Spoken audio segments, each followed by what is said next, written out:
So my first job was right out of high school at 18 years old. They had like a summer program in New York City. It was called the Summer Youth Employment Program, where the city would pretty much get you the job for you, and the city was paying you pretty much, but they would like work a deal with all these companies to pretty much take them on and hire all these people. And I think you had to be like 18. Oh no, not 18. You had to be like 14 to 21 or something like that to be part of that program.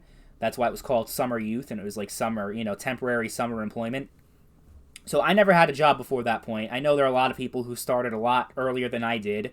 My sister, I think, worked her first job when she was 12 at a bakery, even though obviously legally you can't work under 14. She would like take these off the books jobs, and so she worked a lot longer. And I know a lot of people that worked that took jobs and were like, maybe their first job was when they were 14, 15, 16.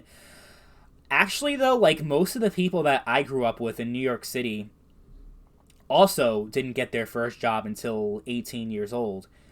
Like, I remember when I was in my senior year of high school in economics class, I think it was like first semester. Yeah, it was like first semester. And my teacher, like, we were all 18. We were like, 18 or about to turn 18. And it was like a class of like 30 of us. And my teacher was asking us all to raise our hands if we ever had a job before, and only like 4 or 5 people actually raised their hands. So it was just like a huge like cultural thing. Like now that I live like in a more rural area, and everyone talks about like they've been working since they were a kid and everything. So it's definitely like a huge difference based on where you live. And I guess in New York City, people don't work until they're a lot older. So yeah, it wasn't. I was no exception to that. I wasn't working until I was 18, and before that, I would only rely on like birthday money and Christmas money in order to like be able to buy stuff like video games and just whatever, having money to go out and that kind of shit. I don't know how I lived like that for so long and how I was content for living like that for so long. I think it was just because I was a kid and I didn't really give a fuck, had no responsibilities, that kind of thing.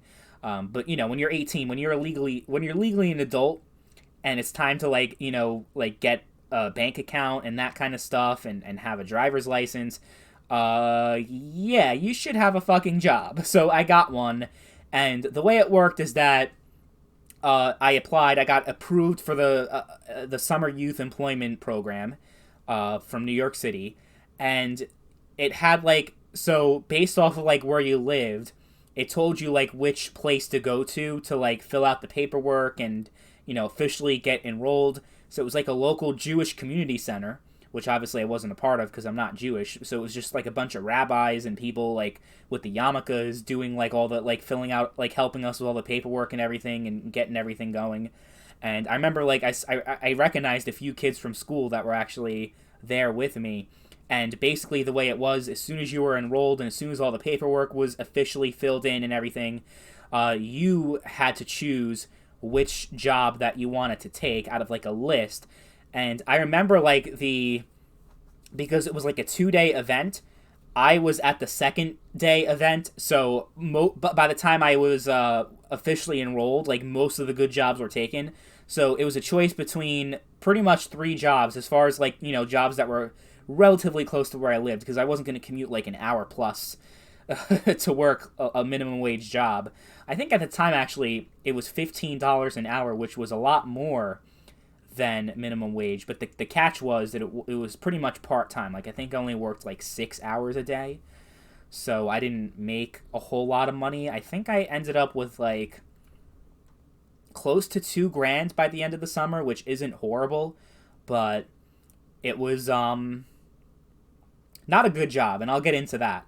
But so I only had the 3 choices. One choice was flipping burgers, which I'm like, I really don't want to do that. If I have to, if it's a last resort, then I'll fucking do it, but I really don't want to. And it wasn't like McDonald's or Burger King. It was like some kind of like fast food place, but it was like one restaurant, like it wasn't a chain restaurant. So I'm like, I don't know if I want to do that. And then the other option was working telemarketing, which I'm like, I really don't want to do that either. And then there was a job I really wanted because I was about to head into college with a political science major. I was huge into politics. Politics was my life, was my passion at the time. It was working for a city council member's office, and I was like, I want this job. I really want this job so bad. and there was a couple openings for it. So I'm like, oh, I really hope I get this job. I really hope I get this job. And it was perfect because it was only like a few blocks from where I lived, like from my house. I'm like, this would be perfect if I get this job. Of course, I didn't. They called me. I remember it was while I was celebrating my sister's college graduation. The phone rang, and they're like, sorry, you didn't get the job. And I got rejected, even though they didn't even have to pay my salary or anything like that. I'm like, ah, fuck.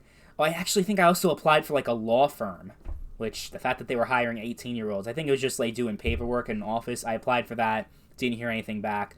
So I ended up getting the telemarketing job, which I wasn't thrilled about, but I'm like, still, it's like a 10-minute walk from where I live, which as far as commutes go, doesn't get much better than that.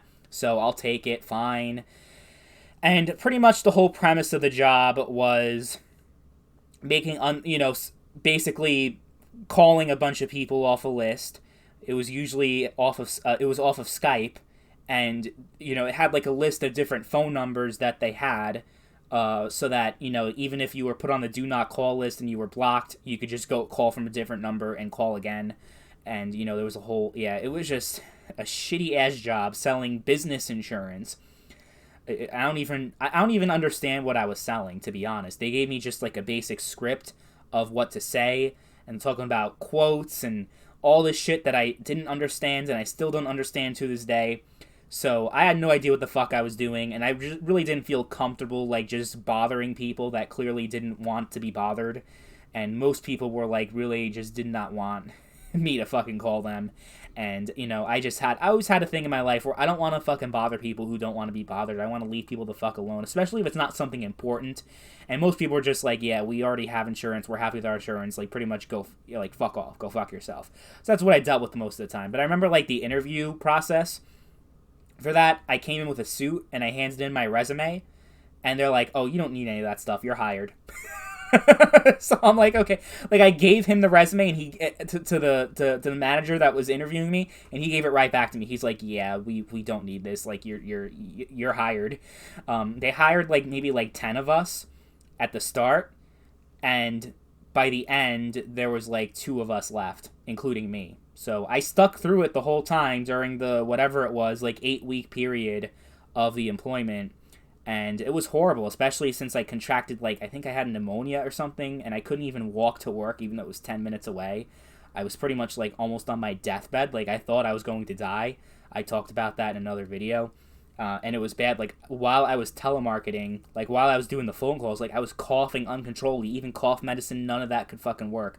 Like, it didn't do anything. So I'd have to mute my microphone and then just fucking cough every, like, 5 seconds. I don't know how I was able to do the job, how I was able to pull it off.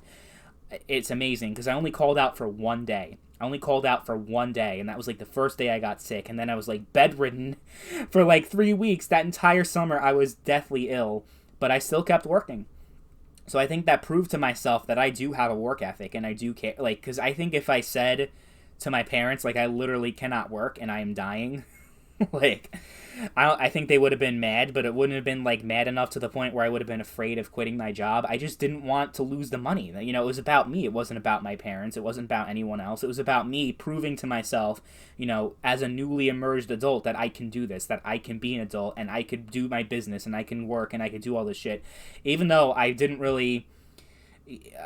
wasn't really able to do the job itself because I'm not really a salesman. I'm not good at that kind of shit, especially if it's something that I don't really know about and I don't really understand.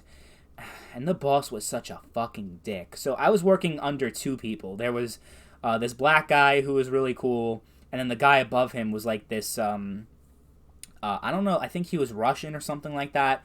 He was a piece of shit. Like one of those, like, stuck up people that, like, just is completely full of themselves and treats everyone like shit. So me and this kid, we were just like, we were the only 2 people left at the job after like the 8 other people were fired and quit or whatever happened with them. We were just messing around. Like, we were still doing our job and doing calls. Like, in between calls, we would like be like, haha, like, you white trash, oh, you piece of shit. And we're just like going on each other, making fun of each other.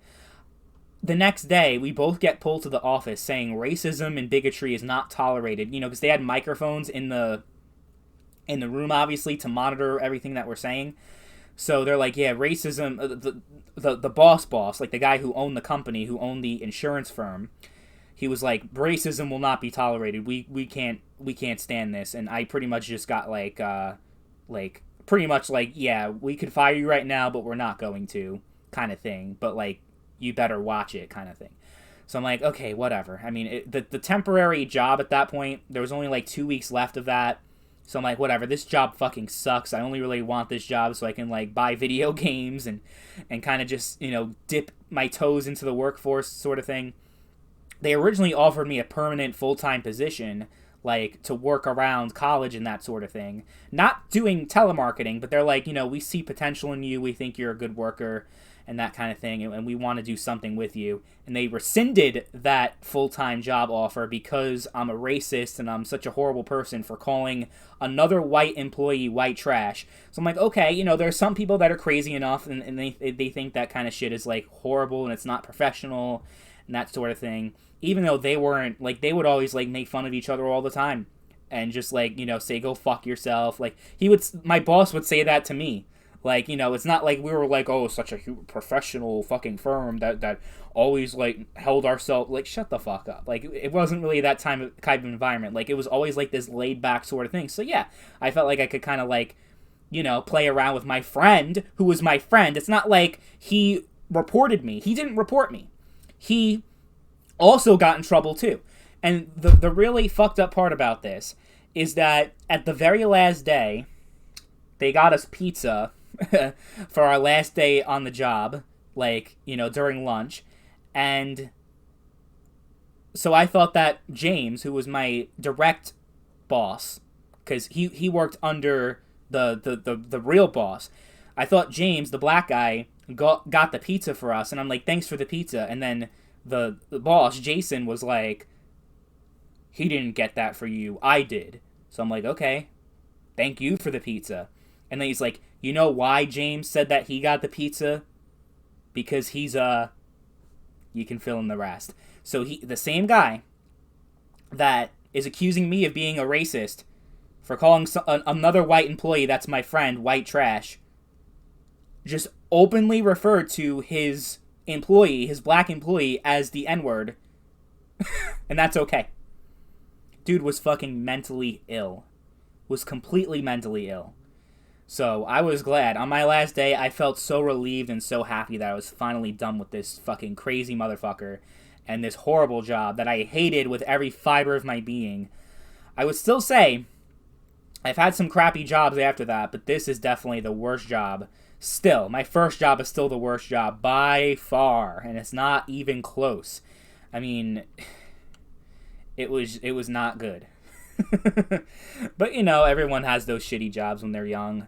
Especially when you're like really young and you're not like barely out of high school or not even out of high school, So we've all had those experiences before, and I don't know if I really learned anything from that job, anything valuable aside from I do not want to be a fucking salesman. That was really the only thing I learned, and that people like sometimes you can work for someone that's completely fucking unhinged, and there was a bunch of shady shit going on too, like just with the company, like pretty much like siphoning people's like social security numbers and shit like that. Like I saw like, because he was showing me like how the business worked, and he just showed me like a bunch of social security numbers and like information about people. Like pretty much the whole scheme that he concocted was that the employees would pretend, like the people doing the calls would pretend like we had a pre-existing relationship with these businesses, and I still didn't really understand what I was selling to these people, but the whole point was like, oh yeah, your name is such and such, and you're this and that. I don't really understand what the whole social security number was for. I'm like, that's kind of concerning that he had all of their fucking socials. And he pretty much like said, yeah, don't worry about how I got those. Like, just don't worry about it. I'm like, oh okay. Like, I was a kid. I didn't really understand what was really happening and what was going on. But I got the sense that there was, like, some shady, really shady, borderline illegal shit going on at that place. But whatever. I'm not there anymore. I don't think the business even exists anymore. I mean, I don't know for sure, but at least where it originally was, it no longer exists. Because recently I came down to New York City, and I, like, walked by it, like, not intentionally, but I just happened to. and it no longer was the insurance place. It was something different. I think it's like a I don't even know what it is, like some kind of restaurant or something. I don't even know, but yeah, that just reliving it. Horrible experience. Horrible.